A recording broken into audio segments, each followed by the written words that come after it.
ಎಲ್ಲರಿಗೂ ಗೊತ್ತಿರುವಂತೆ ಕನಕದಾಸರು ಬಹಳಷ್ಟು ಭಕ್ತಿಯ ಗೀತೆಗಳನ್ನು ರಚಿಸಿದ್ದಾರೆ. ಆ ಭಕ್ತಿಯ ಗೀತೆಗಳನ್ನ ಭಕ್ತಿಯ ಪಂಥದ ಹೆಸರಿನಲ್ಲಿ ತೆಗೆದುಕೊಂಡು ಹೋಗುವಂತಹ ಕನಕದಾಸರು ಅವರು ಎಚ್ಚರ ಬಂದಾಗ ಒಂದು ಪಂಕ್ತಿಯನ್ನ ರಚಿಸ್ತಾರೆ. ಆ ಪಂಕ್ತಿಯಲ್ಲಿ ಅವರು ಭವಿಷ್ಯದ ಮೊರೆ ಹೋಗ್ತಾರೆ. ಎಷ್ಟು ಅಂದ್ರೆ ದೇವರ ಅನುಗ್ರಹ ಇದ್ದವನು ಮಾತ್ರ ದೈವದ ಮೊರೆ ಹೋಗ್ತಾರೆ. ಅದಕ್ಕಾಗಿ ಅವರು ಹೇಳ್ತಾರ, ಕಷ್ಟಪಟ್ಟರೂ ಇಲ್ಲ, ಕಳವಳಿಸಿದರೂ ಇಲ್ಲ, ಕಷ್ಟಪಟ್ಟರೂ ಇಲ್ಲ, ಕಳವಳಿಸಿದರೂ ಇಲ್ಲ, ಕಡು ಜಾಣನಾದರೂ ಇಲ್ಲ, ಬೆಟ್ಟವನೇ ಕಿತ್ತಿ ತಂದಿತ್ತರೂ ಇಲ್ಲ, ಸೃಷ್ಟೀಶ ಆದಿನಲ್ಲಿ ಕೇಶವ ಕೊಟ್ಟವನಿಗೆ ಉಂಟು ಕೊಡದವನಿಗೆ ಇಲ್ಲ ಅಂತವರಿಲ್ಲ. ಹಾಗಾಗಿ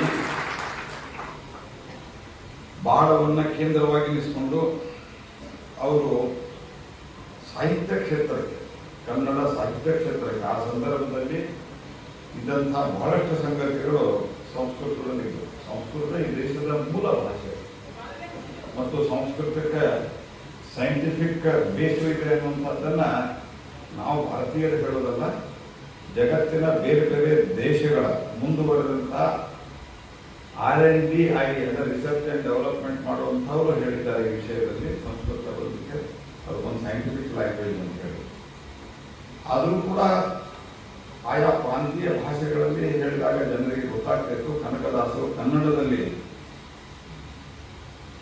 ಅವರು ಆ ವೈರಾಗ್ಯದ ನಂತರ, ಯುದ್ಧದ ನಂತರ, ವೈರಾಗ್ಯದ ನಂತರ ಅವರು ಅನೇಕ ಕೃತಿಗಳನ್ನು ಬರೆದರು. ಅದರಲ್ಲಿ ಮೋಹನ ತರಂಗಿಣಿ, ನಳಚರಿತ್ರೆ, ರಾಮಧಾನ ಚರಿತ್ರೆ, ಹರಿಭಕ್ತಿ ಸಾಗರ ಇವುಗಳು ಲಭ್ಯ ಇದ್ದಾವೆ, ಇವತ್ತಿಗೂ ಲಭ್ಯ ಇದ್ದಾವೆ. ಮೌಲ್ಯಯುತವಾದಂತಹ ಹಾಡುಗಳ ಮೂಲಕ ಅವರು ಮನುಷ್ಯನಲ್ಲಿರುವಂತಹ ಮೋಹದ ಬಗ್ಗೆಯೂ ಮಾತನಾಡ್ತಾರೆ.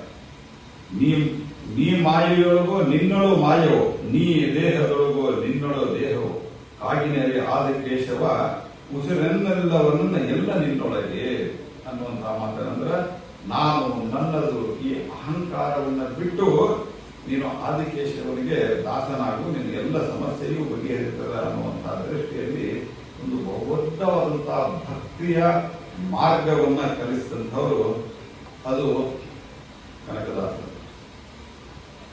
ಅವರು ಬಂಗಾರವನ್ನ ಅವ್ರ ಕಡೆ ಇರಲಿಲ್ಲ, ಬಡತನವೇ ಆಸ್ತಿ, ಆದರೆ ಗುಣದಿಂದ ಅವರ ಬಂಗಾರದ ಗುಣಗಳಾಗಿದ್ದು ಅಂತ ಅನ್ನೋ ಕೂಡ ಕನಕದಾಸರು ಅಂತ ಅವರನ್ನ ಭಕ್ತಿಯಿಂದ ಕರೆಯುವಂಥದ್ದು ಒಂದು ಮಾತಿದೆ. ಹಾಗಾಗಿ ಬಸವರಾಜ ಹೊರಟ್ಟಿ ಸಾಹೇಬರು ಹೇಳಿದಾಗ ಈ ಕಾರ್ಯಕ್ರಮಕ್ಕೂ ನೋಡ್ರಿ ಹೆಂಗಿದೆ ಪರಿಸ್ಥಿತಿ ಅಂತಂದ್ರೆ, ಇಷ್ಟು ಸಣ್ಣ ಹಾಲ್ ಈ ಹಾಲು ತುಂಬುದಿಲ್ಲ. ಡಿಮಾಂಡ್ ಏನಿರ್ತದ, ಕನಕದಾಸ್ ಜಯಂತಿಗೆ ಸೂಟಿ ಕೊಟ್ರಿ, ನಾವು ರಾಜಕಾರಣಿಗಳಾಗಿರ್ತೀವಿ ಅಂತಂದ್ರೆ ಇವರಂತೆ ಹಾಕಿರ್ಬೇಕು, ಅವ್ರು ಹಾಕೋದಿಲ್ಲ ನಾವು ಅಂತೀವಿ. ಆಮೇಲಿಂದ ಶಂಕರಾಚಾರ್ಯ ಜಯಂತಿಗೆ ಸೂಟಿ ಕೊಡಂತಾರ, ಅದು ಕೋಲ್ ಬಿಡ ಅವ್ರನ್ನೂ ಕೊಡೋಣ ಅಂತಾರ. ಆಮೇಲಿಂದ ಅಂಬೇಡ್ಕರ್ ಜಯಂತಿಗೆ ಏನ್ ಮಾಡ್ತಾರ, ಆಮೇಲಿಂದ ಬಹಳಷ್ಟು ಜನ ಆರಾಮ ಮನೆಯಾಗಿರ್ತಾರಷ್ಟೇ, ಏನು ಮಾಡೋದಿಲ್ಲ. ಸೂಟಿ ಅನ್ನೋದು ಬೆಸ್ಟ್, ಅದು ಸಿನಿಮಾಕ್ಕೆ ಹೋಗ್ತಾರೆ, ಯಾವ ಹೊಸ ಸಿನಿಮಾ ಬಂದಿರ್ತಾವ ಸಿನಿಮಾಕ್ಕೆ ಹೋಗ್ತಾರೆ. ಈಗ ಮನ್ಯಾಗ ಕೂತಾರೆ, ಈಗಂತೂ ಮನ್ಯಾಗ ಕೂತ ಸಿನಿಮಾ ನೋಡ್ಲಿಕ್ಕೆ ಬಹಳಷ್ಟು ಅವಕಾಶ ಅದ, ಕಾಲ ಬರುವುದಿಲ್ಲ. ನಾನು ಸಾಮಾನ್ಯವಾಗಿ ಅಂತೂ ನಾನು ಊರಲ್ಲಿದ್ದರೆ ತಪ್ಪಿಸಿಲ್ಲ. ಹೋದ ಸರ್ತಿ ನಾನು ಊರಾಗಿದ್ದೆ ಬಂದಿದ್ದೆ, ಊರಾಗಿದ್ದರೆ ತಪ್ಪಿಸೋದಿಲ್ಲ. ನಾನು ಊರಾಗಿರ್ಲಿಲ್ಲ ಅಂದ್ರೆ ಎಲ್ಲಿದ್ದರೆ ಅಲ್ಲಿ ನಾನು ಕನಕದಾಸರು ಇರ್ಬೋದು ಅಥವಾ ಯಾವ ಜಯಂತಿ ಇರ್ತದೆ ಅದ್ರ ಬಗ್ಗೆ ಒಂದು ಇದು ಕೊಟ್ಟಿದ್ವಿ ನಾವು. ಹಾಗಾಗಿ ಇದನ್ನ ಎಲ್ಲರೂ ನಾನು ಯಾರನ್ನೂ ಇಂಥವ್ರು ಇಂಥವ್ರು ಆ ಪಾರ್ಟಿಯವರು ಈ ಪಾರ್ಟಿಯವರು ಅಂತ ಹೇಳ್ತಾರಲ್ಲ, ನಮ್ಮ ಪಾರ್ಟಿಯವರು ಸೇರಿದಂತೆ ಎಲ್ಲ ಪಾರ್ಟಿಯವರು ಅಲ್ಲಿ ಭಾಗವಹಿಸಬೇಕಿದ್ದರು, ಜನರಿಗೆ ಬರುವಂತೆ ಪ್ರೇರಣೆಯನ್ನು ಕೊಡಬೇಕು. ಈ ತರದ ಮಹಾನುಭಾವರ ಅಧ್ಯಯನ ಮಾಡಬೇಕು ನಾವು. ಇದರಿಂದ ನಮ್ಮ ಮನಸ್ಸು ಬಹಳ ಎಡರಾಗ್ತದೆ. ಕನಕದಾಸರ ಕೃತಿಗಳನ್ನು ಓದಿದಾಗ ಎಷ್ಟೊಂದು ಮನಸ್ಸಿಗೆ ಸಂತೋಷ ಅಗರಾಗ್ತದೆ ಅಂತಂದ್ರೆ, ಅವರು ಭಕ್ತಿ ಪಾರಂಪರ್ಯದ ಕೀರ್ತನೆಗಳನ್ನು ಓದಿದ್ರೆ ಎಂಥ ಒಂದು ಅದ್ಭುತವಾದಂತಹ ಅನುಭವ ಆಗ್ತದೆ. ದಾಸರ ಮನೆಯ ದಾಸಿಯರ ಮಗ ಮಂಕು ದಾಸ ಮರಳು ದಾಸ ನರ ಜನ್ಮಗಳು ಪರಮ ಪಾಪಿ ಅಂತ. ಅಂದ್ರೆ ಮನುಷ್ಯರೇನು ಭೇದ ಭಾವ ಮಾಡ್ತಿದ್ದು ಅದಕ್ಕೆ ಸಂಬಂಧಿಸಿದಂತೆ ಹೇಳ್ತಾರೆ. ಆತ ನಲಿದ ಮೇಲೆ ಇನ್ಯಾತರ ಕುಲವಯ್ಯ ಅಂತ ಹೇಳ್ತಾರೆ. ಅಂದ್ರ ಆದಿನಲ್ಲಿ ಕೇಶವ ಒಲಿದ ಮೇಲೆ ಆತ ನಲಿದ ಮೇಲೆ ಇನ್ಯಾತರ ಕುಲವಯ್ಯ ಅಂತ ಹೇಳಿದಂತ ಒಬ್ಬ ಇನ್ನೆ. ಆತ ಒಲಿದು ಬಿಟ್ರೆ ನಿಮ್ಗೆ ಯಾವ ಜಾತಿ ಇಲ್ಲ, ಕುಲ ಇಲ್ಲ, ಗೋತ್ರ ಇಲ್ಲ, ಬಂಧು ಇಲ್ಲ, ಎಲ್ಲವೂ ನೀವು ಒಂದು ಅನ್ನುವಂತ ಒಂದು ಕಲ್ಪನೆಯನ್ನು ಕೊಟ್ಟಿದ್ದಾರೆ. ಅದನ್ನು ಸಂಪೂರ್ಣವಾಗಿ ಅಧ್ಯಯನ ಮಾಡಿದರೆ ಮನಸ್ಸಿಗೆ ಬಹಳ ನೆಮ್ಮದಿ ಆಗ್ತದೆ. ಅದಕ್ಕೆ ನಾನು ಹೇಳಿದ್ನಲ್ಲ, ರಾಮ ಧ್ಯಾನವನ್ನು ಕೂಡ ರಾಗಿಗೆ ಹೋಲಿಸಿದಂಥವರು. ಈ ರೀತಿ ಹಲವಾರು ಪರಂಪರೆಯನ್ನ ಇದ್ದಂತಹ ಸಂದರ್ಭದಲ್ಲಿ ಆಕ್ರಮಣಗಳು ಬಹಳ ನಡೀತಾ ಇದ್ದವು.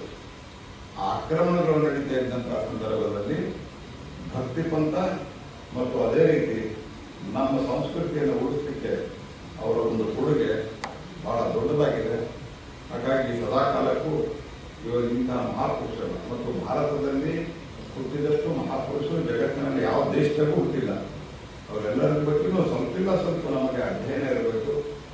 ಆವಾಗ ಮಾತ್ರ ನಮ್ಮ ಮನಸ್ಸಿಗೂ ಶಾಂತಿ ಆಗ್ತದೆ, ಸಮಾಜನೂ ಒಟ್ಟಾಗಿರ್ತದೆ.